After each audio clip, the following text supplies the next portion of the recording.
Salut à tous les amis, on se retrouve aujourd'hui pour une nouvelle vidéo. Et oui, c'est la première fois que le kart découvre le garage avec cette ambiance là.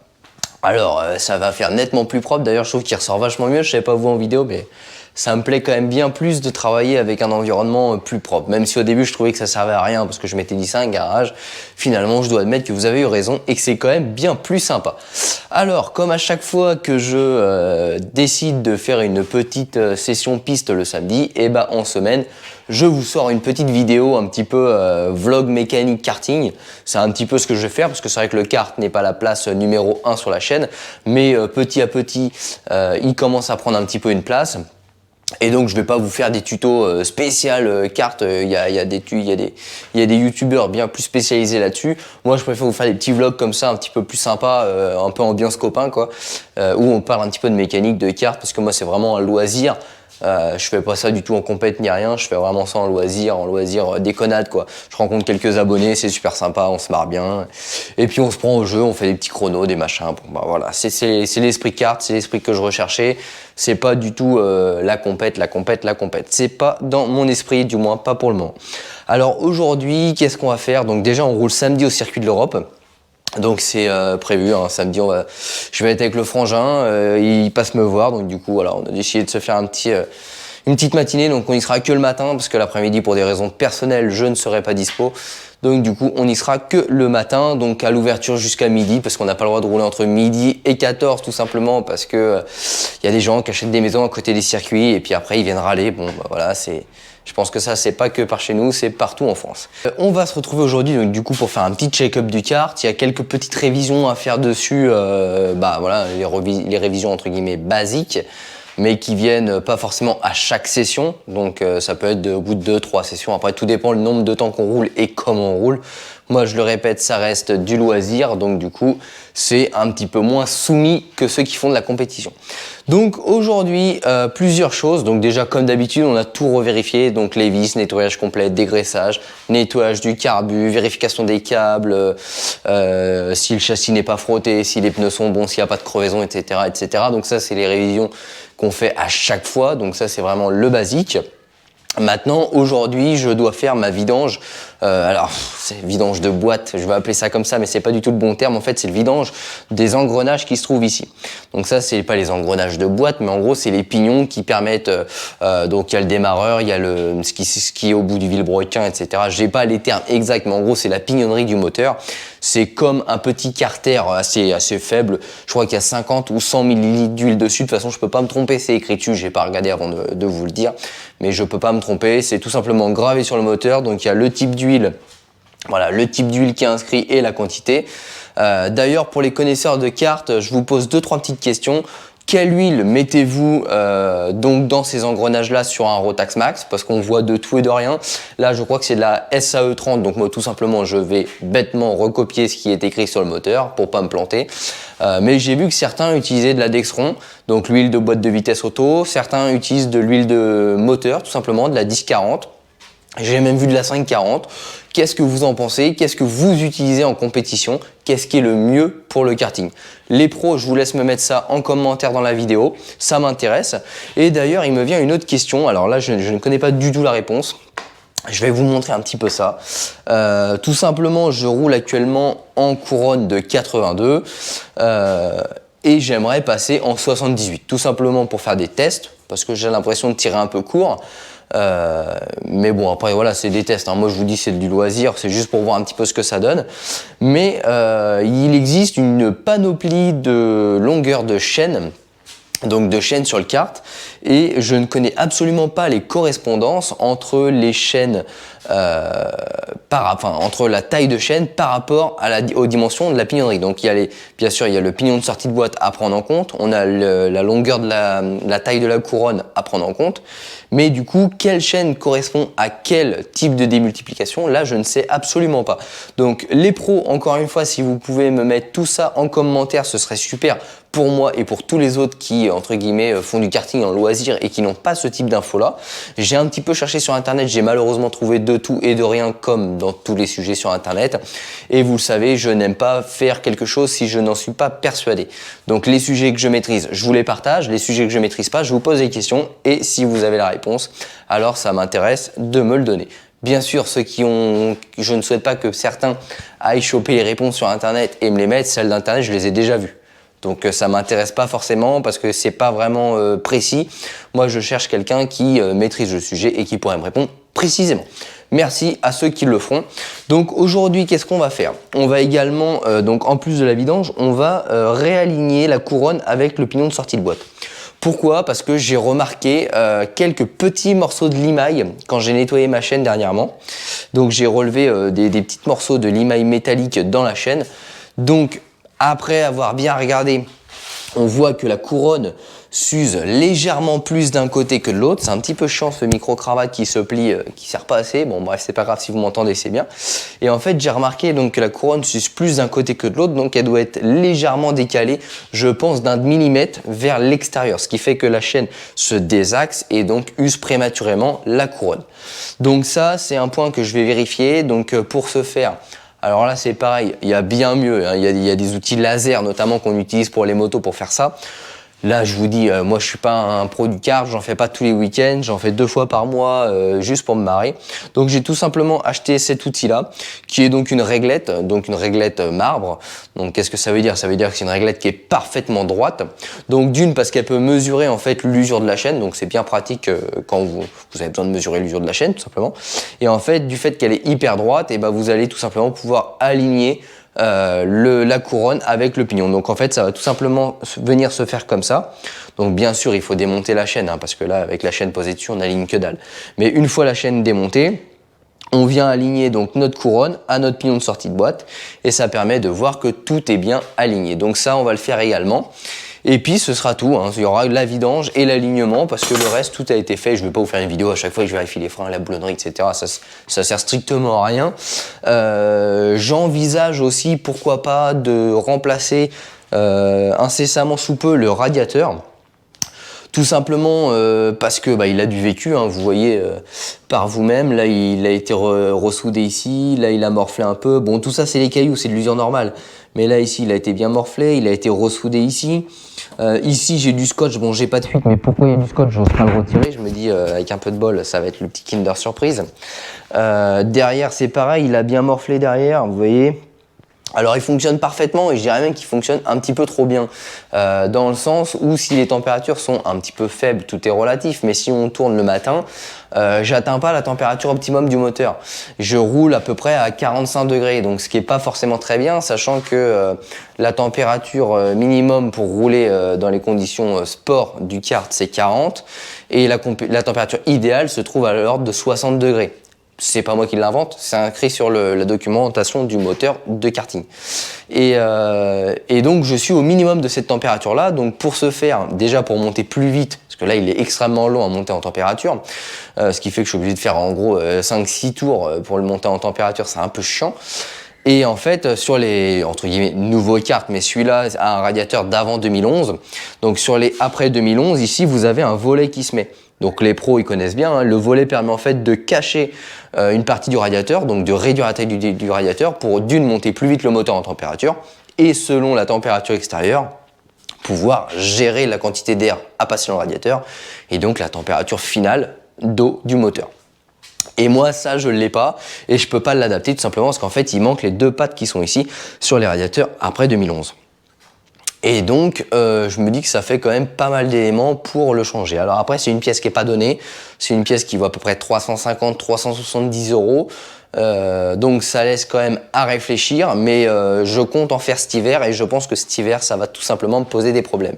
Parce que là, la dernière session que j'ai fait, le matin, on avait 16 ou 17 degrés. Et c'était déjà galère pour monter le moteur en température. Donc je pense que cet hiver, quand il va faire 5-6 degrés, tout simplement, ça va pas monter en température. Maniaque comme je suis, je me vois mal rouler avec un bout de carton ou du scotch sur le radiateur. Ça fait pas terrible, je suis pas adepte de ce genre de bidouille, voilà. Donc je pense tout simplement investir dans un radiateur ou trouver un kit qui s'adapte dessus pour pouvoir monter un volet, mais à ce jour je n'ai pas trouvé. Voilà un petit peu les nouveautés du kart, enfin les nouveautés si je puis dire. Pour information, petit pied de nez à ceux qui ont la critique facile, vous avez été nombreux à me dire attention, t'as des pneus de kart qui sont montés à l'envers. Alors non les gars, c'est juste que d'un côté, alors j'ai vérifié hein, parce que je suis pas professionnel quand même, hein, j'ai vérifié, c'est juste que d'un côté vous avez le logo en jaune et de l'autre côté vous l'avez en noir. Ce qui fait que quand on roule, pour limiter entre guillemets l'usure des pneus, donc ça moi je le fais parce que je suis en loisir et pas en compétition, mais en gros le circuit tourne bien souvent d'un même sens, donc on inverse à chaque journée piste les pneus de côté. Un coup on va mettre à gauche, un coup on va mettre à droite pour les user plus régulièrement et donc faire un petit peu plus de temps avec les mêmes pneus. Et en fait tout simplement à l'intérieur vous avez un marquage jaune avec la flèche de la marque et à l'extérieur vous avez un marquage noir. Donc là je vous montre, alors attendez, tac tac tac, donc vous voyez là par exemple la flèche elle est à l'envers, donc ce qui fait qu'il n'y a pas de sens de rotation sur ces pneus là. Là elle est dans le bon sens et de l'autre côté pour autant elle est à l'envers. Donc déjà, ça vous montre bien qu'il n'y a pas de sens de rotation prédéfini pour ce type-là. Je vous fais le problème inverse de l'autre côté. Ici, le pneu est monté dans le bon sens. Donc vous voyez, il est monté dans le bon sens. Par contre, marquage noir, il est tout simplement à l'envers.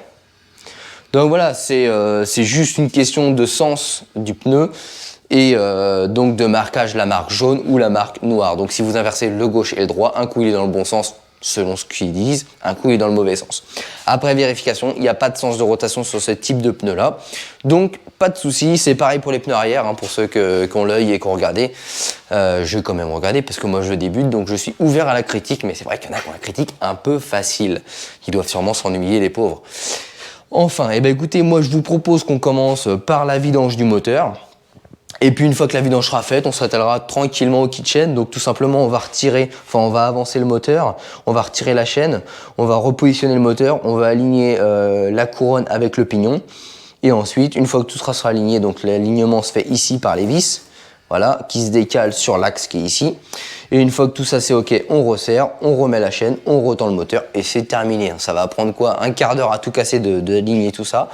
Et la vidange moteur, alors la vidange moteur, il est souvent conseillé de mettre le moteur sur l'établi. Franchement, j'ai pas envie de m'emmerder à démonter le moteur pour faire une vidange de 50 centilitres, même pas c'est millilitres. Pourquoi? Tout simplement parce qu'en fait, ils disent que le moteur doit être parfaitement plat, parce qu'en fait, vous avez une vis de vidange en bas et une vis de niveau en haut, enfin en haut, au milieu. Et en gros, c'est comme les boîtes de vitesse, le niveau se fait par débordement, donc une fois qu'on a atteint sur un plan horizontal droit le niveau, ça déborde, tac, on revisse. Alors pourquoi s'embêter à faire ça alors que dessus c'est écrit la quantité qu'il faut?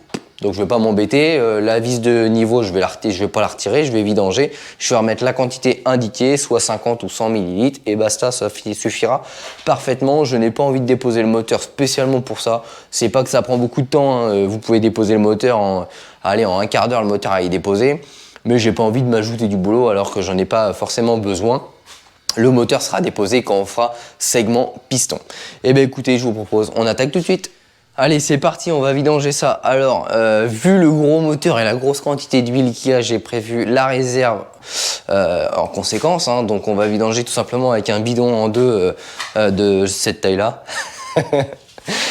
J'ai vraiment pas l'habitude de vidanger ce type de choses. Ça me fait tout drôle d'avoir ça en vidange, alors que d'habitude c'est des quantités à plutôt 10 litres. Mais bon, au moins on protège notre planète. Alors c'est parti, je ne sais pas encore où est-ce que je vais pouvoir vous poser la caméra pour que vous voyez tout ça correctement. Je m'occupe de ça et on attaque. Bon, on se retrouve donc sur le kart. La vidange, vous voyez, elle est là. Le niveau, il est juste au-dessus. Donc c'est vraiment très simple. Là, on va mettre un petit chiffon en bas parce que forcément ça va couler. Voilà, donc on a des chiffons un peu partout dans le garage, hein, surtout des trucs dégueulasses. Hop. Ensuite, tout simplement, on débloque la vis. Hop. C'est fou, il y a beaucoup d'outillage, hein, il y a beaucoup de mécanique. C'est quelque chose d'assez complet. Hein. C'est dur la mécanique sur un kart. Et tout simplement, on vient vidanger et on va regarder la quantité d'huile que nous avons, ainsi que la couleur. Ça pourra peut-être déterminer un petit peu le type d'huile qui avait été mis dedans. Moi on m'a parlé de Dexron. Après Voilà, ça coule. Alors la couleur est plutôt rougeâtre, donc oui, effectivement, ça pourrait bien être de la Dexron.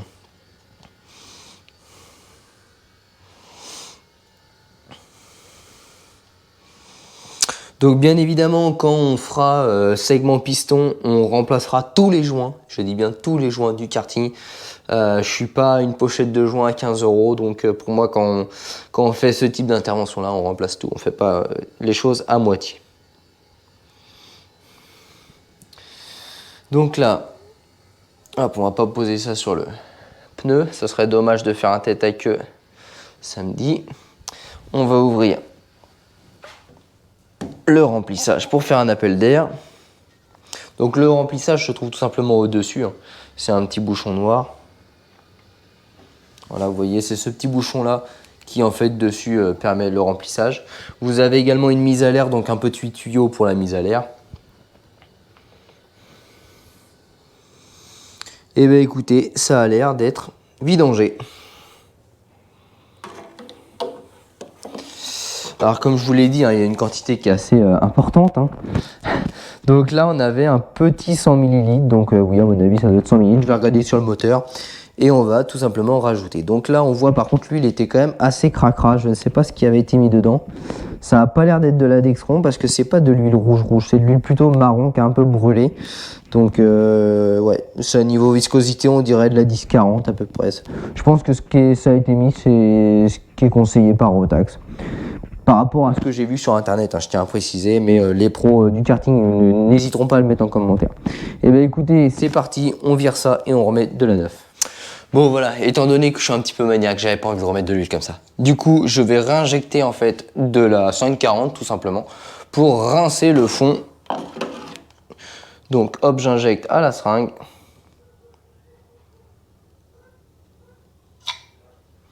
Ce qui me permet en fait de rincer un petit peu ce compartiment là, interne hein, bien évidemment. Et ce qu'il en sort est quasi parfaitement propre, donc c'est plutôt pas mal.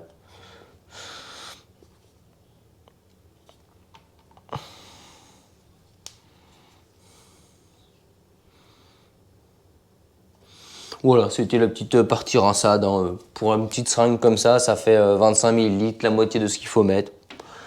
C'est pas grand gaspillage. Bon voilà, on se retrouve donc là tout bêtement, on a resserré la vis du dessous. Bien sûr, on dégraisse bien, faut absolument pas d'huile parce que si vous transportez de l'huile sur votre carte, déjà d'une, vous risquez de glisser, mais en plus vous allez saloper la piste. Et là, je peux vous dire que les collègues qui roulent avec vous, ils vont être heureux si vous balancez de l'huile sur la piste. Donc là, on prend un petit entonnoir tout bêtement. La quantité d'huile, c'est 50 ml, donc c'est écrit dessus, hein, j'ai rien inventé, c'est écrit sur le moteur tout simplement. Donc là, on peut constater déjà que j'avais 50 ml de trop lors de la vidange. Pourquoi? Je peux pas vous dire. Bon, je pense pas que ce soit vraiment très grave, mais bon, quand bien même. Au niveau de l'huile, donc moi je mets la préconisation. Bien évidemment, j'y ajoute une petite dose de P18, on déroge pas à la règle. Et donc c'est parti, le petit entonnoir qui va bien, et on verse.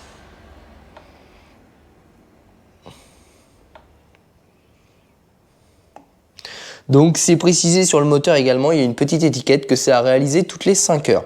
Je ne savais pas, je pensais que c'était tous les 7 à 8 heures, donc du coup moi j'ai fait 6h30 avec. Bon, c'est pas grave, les premières séances je roulais pas bien vite, mais en tout cas voilà, bah maintenant je vais le faire toutes les 5 heures, soit à peu près toutes les 2 sorties.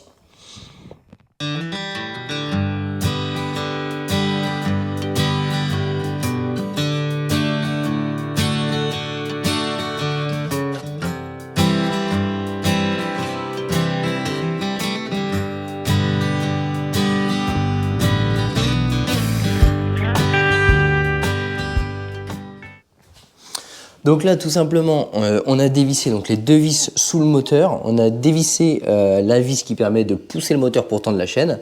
Et donc là, théoriquement, on devrait pouvoir libérer le moteur et donc libérer la chaîne.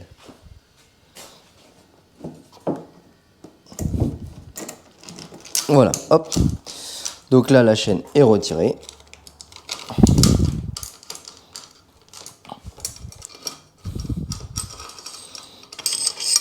Hop. Maintenant, on va pouvoir donc recaler notre pose couronne. Donc ça s'appelle pas comme ça, c'est le support de la couronne. En fait, la couronne se visse sur le support de couronne. Et donc on va aligner le tout. Le principe étant que si je reprends mon outil, finalement, je dois poser ça sur la couronne à plat. Voilà, hop, comme ça. Et je dois être pile dans l'axe. Donc quand ma couronne est à plat, je dois être dans l'axe de mon pignon de sortie de boîte. Et là, exactement, c'est exactement ce que je pensais en fait. Ma couronne est légèrement décalée à droite d'à peu près 1 mm. Donc ce qui fait que je vais la rentrer légèrement donc côté échappement et elle va être parfaitement alignée avec mon pignon de sortie de boîte ici. Et donc je n'aurai plus l'usure que j'ai sur l'extérieur de mes dents parce que finalement vu qu'elle est décalée comme ça, elle force légèrement plus sur le côté extérieur de la couronne. Donc le côté extérieur commence à s'abîmer alors que le côté intérieur est nickel. Donc on va réaligner tout ça. Donc là, tout simplement, on vient desserrer le porte-couronne. Donc ça, il n'y a pas besoin de serrer fort. Hein. Si vous serrez fort, c'est pas conseillé du tout. Parce que vous serrez quand même dans, je pense, quelque chose qui doit être de l'alu ou du moins un composite. Voilà, donc là, le porte-couronne est desserré. Donc là, l'idéal, c'est tout simplement d'utiliser un petit maillet. Moi, vous voyez, j'ai la version bagnole. C'est pas la plus facile.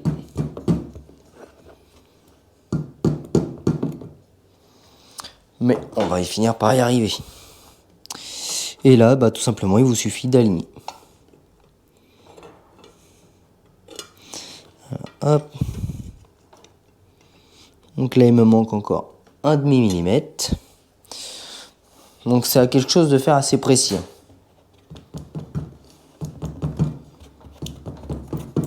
Je vous conseille d'investir dans un maillet approprié, ce que je vais bientôt faire.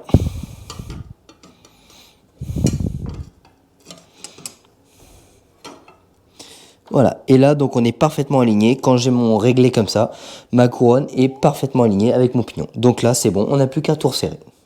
Donc maintenant que notre couronne est correctement alignée donc, à notre pignon de sortie de boîte, on va tout simplement redesserrer le moteur, parce que oui, il faut le serrer pour pouvoir l'aligner, parce que sinon votre moteur bouge et donc on ne sait pas quand est-ce qu'il est aligné. Donc là, on resserre notre support de pignon, on redévisse le moteur, on le redépose, on remet la chaîne, on revisse le moteur, on retend la chaîne, c'est terminé. Donc là, c'est parti, on resserre le porte-couronne. Donc là, on serre modérément, hein, ça sert à rien de serrer comme une brute.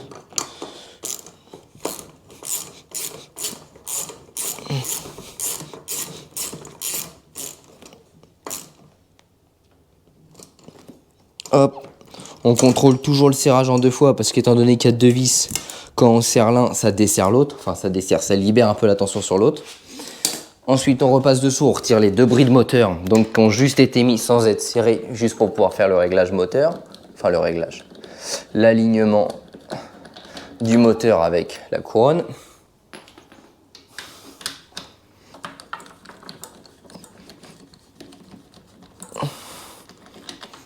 Donc les brides, c'est celle-ci, hein, pour information.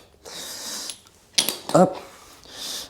On redésolidarise le moteur du châssis. Le temps de repositionner notre chaîne. Hop. Et on repose le moteur sur son châssis. Et on remonte les brides du dessous.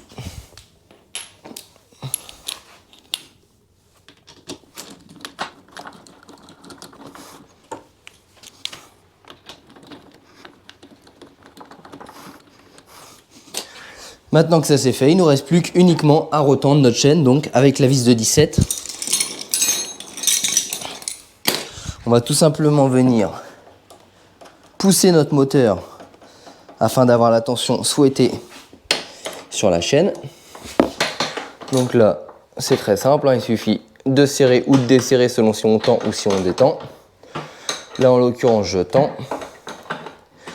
Il faut environ 1,5 cm de battement à ce niveau-là de la chaîne. Donc là, on prend 1 mètre. Donc moi, j'ai l'habitude de prendre 1 mètre. On positionne le mètre en butée. Donc je vais essayer de vous approcher un peu la caméra, que vous voyez un petit peu mieux. Donc là, on met le mètre en butée à un endroit. Une valeur de base. Donc là, il faut se prendre au milieu de l'endroit le plus long de la chaîne. Donc moi je le bloque contre une dent, là je suis à 5,5, donc je devrais être à 4,5 pour 1 cm, donc entre 4 et 4,5. Et là je suis à peu près pas mal, donc 5,5, 1,5, 1. Là j'aurai presque ma bonne tension de chaîne, donc il me manque encore un tout petit peu.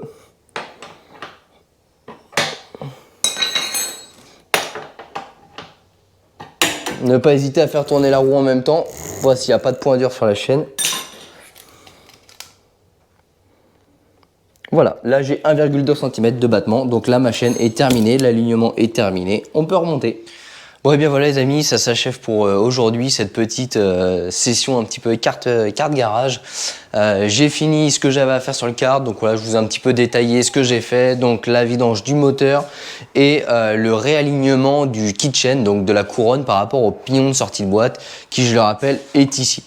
Donc voilà, c'est deux choses assez simples. De toute façon, je dirais que la mécanique sur un kart reste assez simple à partir du moment où, on sait un petit peu ce qu'on fait quoi, et ce qu'on doit faire. Il n'y a rien de bien compliqué, il n'y a pas de carénage, il n'y a pas tout ce qui est accessoire moteur, alternateur, etc. On est directement au vif du sujet, ce qui rend un peu la mécanique vraiment très simple et ludique. Donc je conseille à quiconque qui souhaiterait apprendre de la mécanique à apprendre déjà sur de telles choses en fait, karting, moto ou etc.